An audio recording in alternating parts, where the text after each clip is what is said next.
여러분 반갑습니다. 오늘도 새벽 돌베개에 나오신 모든 성도님들을 주님의 이름으로 환영합니다. 주님의 은혜로 또 화요일 이 아침을 우리 모두가 맞게 되었는데요. 오늘도 신명기 말씀 묵상하고 또 이 말씀으로 은혜의 이 하루를 잘 살아가는 우리 모두가 되기를 바랍니다. 오늘 우리에게 주시는 하나님의 말씀은 신명기 28장 65절로 68절까지의 말씀입니다. 당신들은 그 민족들 가운데서 쉴 틈을 찾지 못하고 발을 쉴 만한 곳도 찾지 못할 것입니다. 오히려 주님께서는 당신들의 마음에 두려움을 주시고 눈을 침침하게 하며 정신을 몽롱하게 하실 것입니다. 당신들은 언제나 생명의 위협을 느낄 것이며 밤낮 두려워하여 자신의 목숨을 건질 수 있을지조차도 확신할 수 없을 것입니다. 당신들이 두려움과 공포에 사로잡혀서 당신들의 눈으로 보는 것마다 무서워서 아침에는 저녁이 되었으면 좋겠다고 하고 저녁에는 아침이 되었으면 좋겠다고 할 것입니다. 주님께서는 다시는 그 길을 보지 않게 하겠다 하고 약속하신 그 길로 당신들을 배에 태워 이집트로 끌고 가실 것입니다. 거기에서는 당신들이 당신들 몸뚱이를 원수들에게 남종이나 여종으로 팔려고 내놓아도 사는 사람조차 없을 것입니다. 아멘. 오늘은 신명기 28장의 말씀을 갖고 잃어보면 안다, 잃어보면 안다 라는 제목으로 함께 하나님 말씀을 나누도록 하겠습니다. 오늘 본문은 축복과 또 저주의 말씀이 가득 기록된 신명기 28장의 마지막 단락입니다. 축복과 또 저주의 갈림길에서 불순종을 선택하여서 저주에 이르게 된 이스라엘의 마지막 모습을 오늘 본문은 기록하고 있습니다. 마지막 경고의 말씀도 여기까지 이르게 된 이유를 언급하는 것으로부터 시작이 됩니다. 그 이유가 무엇입니까? 그것은 하나님과 하나님의 말씀에 불순종했기 때문이지요. 하나님의 말씀을 성심껏 지키지 않고 하나님의 영광스럽고 또 두려운 이름을 경외하지 않으므로 이스라엘과 또 그 자손들에게 재앙이 들이닥치게 된 것입니다.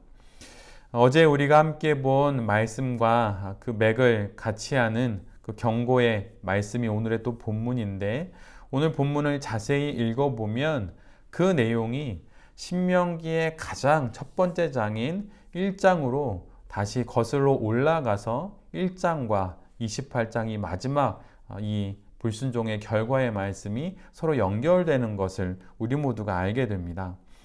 신명기의 가장 첫 번째 장인 1장 10절에는 이스라엘이 하나님의 축복을 받아서 하늘의 별과 같이 많게 되었다고 기록합니다. 그런데 오늘 본문 62절에는 그 많던 하늘의 별과 같이 많던 이스라엘 백성들이 하나님과 또 하나님의 말씀에 불순종함으로 말미암아 결국 마지막에 몇 사람밖에 남지 않을 것이라고 기록되어 있습니다. 그리고 마침내 이스라엘은 그들이 나왔던 애굽으로 다시 돌아가게 될 것이라고 하나님께서 말씀해 주십니다. 신명기 28장의 말씀이 신명기 1장 가장 첫 번째 말씀으로 돌아가듯 이스라엘이 출애굽하여서 광야를 지나 이제 가나안에 들어가는데, 가나안에서 불순종하면 다시 애굽으로 돌아가게 되듯 모든 것이 불순종으로 인해 원점으로 돌아가게 된다는 것을 하나님께서 말씀해 주시고 있는 것입니다. 마치 리셋 버튼이 눌린 것처럼 그렇게 포로되었던 애굽으로 이스라엘은 다시 돌아가게 될 것입니다. 그리고 단순히 원래의 지점으로 돌아가는 것뿐만 아니라 그 이상으로 애굽에게 임했던 그 재앙들보다도 더 큰 재앙이, 더 심한 재앙이 불순종한 이스라엘에게 임할 것이라고 엄히 말씀해 주십니다. 오늘 본문에 나와 있는 말씀 중에 성경 원문을 보면 사용된 단어가 다박이라고 하는 단어가 있는데, 이 말씀은 들러붙다라는 뜻입니다.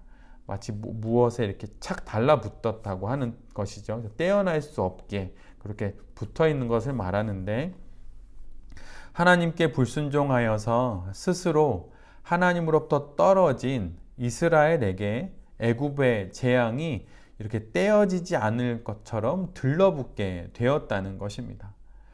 이것이 불순종한 이스라엘이 원점으로 돌아가서 그들이 맞이하게 되는 그 모든 상황인 것입니다.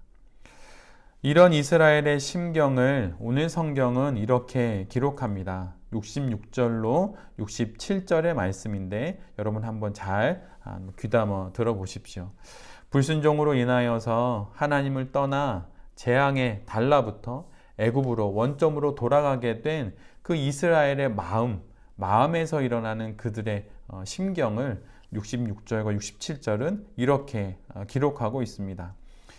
당신들은 언제나 생명의 위협을 느낄 것이며 밤낮 두려워하여서 자신의 목숨을 건질 수 있을지조차도 확신할 수 없을 것입니다.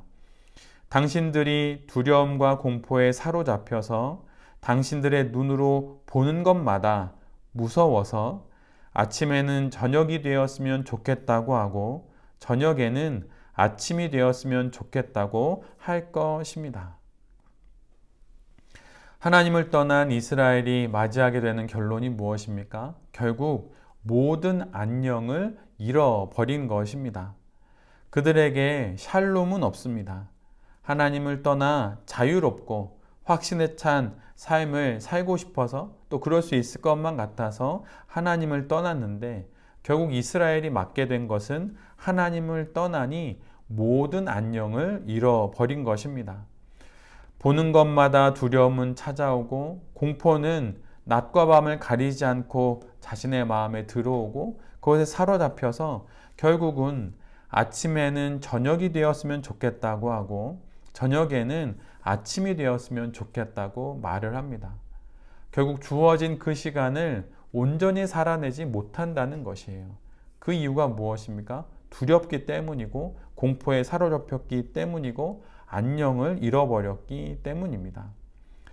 이처럼 하나님을 등진다는 것은 내 영혼의 모든 등불을 끄는 것과 같은 결론을 만들고야 맙니다. 하나님을 등진이 자유한 것이 아니라 오히려 많은 두려움과 불안과 공포와 걱정 가운데 사로잡히게 된다는 것입니다. 안녕을 얻고자 애굽을 떠나 가나안에 왔는데 가나안에 들어가서 하나님과 또 하나님의 말씀을 등지니 이전보다 더 못한 처지에 이르게 된 것입니다. 이런 인생이 바로 하나님과 하나님의 말씀이 없는 인생의 결론인 것입니다. 작가 중에 김홍신이라고 하는 그 작가가 쓴 겪어보면 안다라고 하는 제목의 시가 있습니다. 제가 그 시를 읽어드릴 테니 한번 잘 들어보십시오. 겪어보면 안다. 굶어보면 안다. 밥이 하늘인걸. 목마름에 지쳐보면 안다. 물이 생명인걸. 일이 없어 놀아보면 안다. 일터가 낙원인걸. 아파보면 안다. 건강이 엄청 큰 재산인걸. 잃은 뒤에 안다. 그것이 참 소중한걸. 이별하면 안다. 그 이가 천사인걸. 지나보면 안다. 고통이 추억인걸. 불행해지면 안다. 아주 작은 게 행복인걸.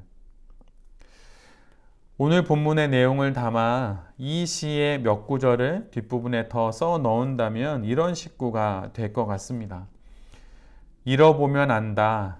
하나님이 샬롬인걸. 잃어보면 안다. 말씀이 생명인걸. 잃어보면 안다. 순종이 평안인걸. 모든 것을 잃고 나서야 그 소중함을 아는 것은 참으로 어리석은 것입니다.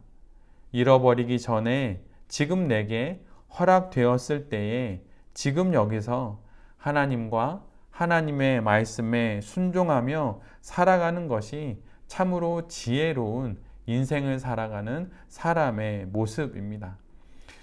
우리 모두가 우리에게 주어진, 우리에게 허락된 하나님과 하나님의 말씀에 순종함으로 말미암아 하나님 안에서 하나님의 말씀을 통하여서 샬롬과 또 평안과 안녕을 누리는 그런 삶을 선택하는 그런 지혜로운 믿음의 사람들이 될 수 있기를 간절히 바랍니다. 잃어버리기 전에 지금 내게 허락될 때 그것의 소중함을 알고 그것을 잘 누리는 우리 모두가 될 수 있기를 간절히 바랍니다. 하나님께 순종하고 하나님의 말씀에 순종하는 우리 모두가 되기를 간절히 바랍니다. 특별히 4월 16일 오늘 세월호 참사 10주기가 되는 이날에 이 땅의 모든 이들에게 그리고 새벽 돌베개의 모든 성도님들에게 주님의 안녕이 임하실 수 있기를 간절히 기도드립니다. 아멘. 기도하겠습니다.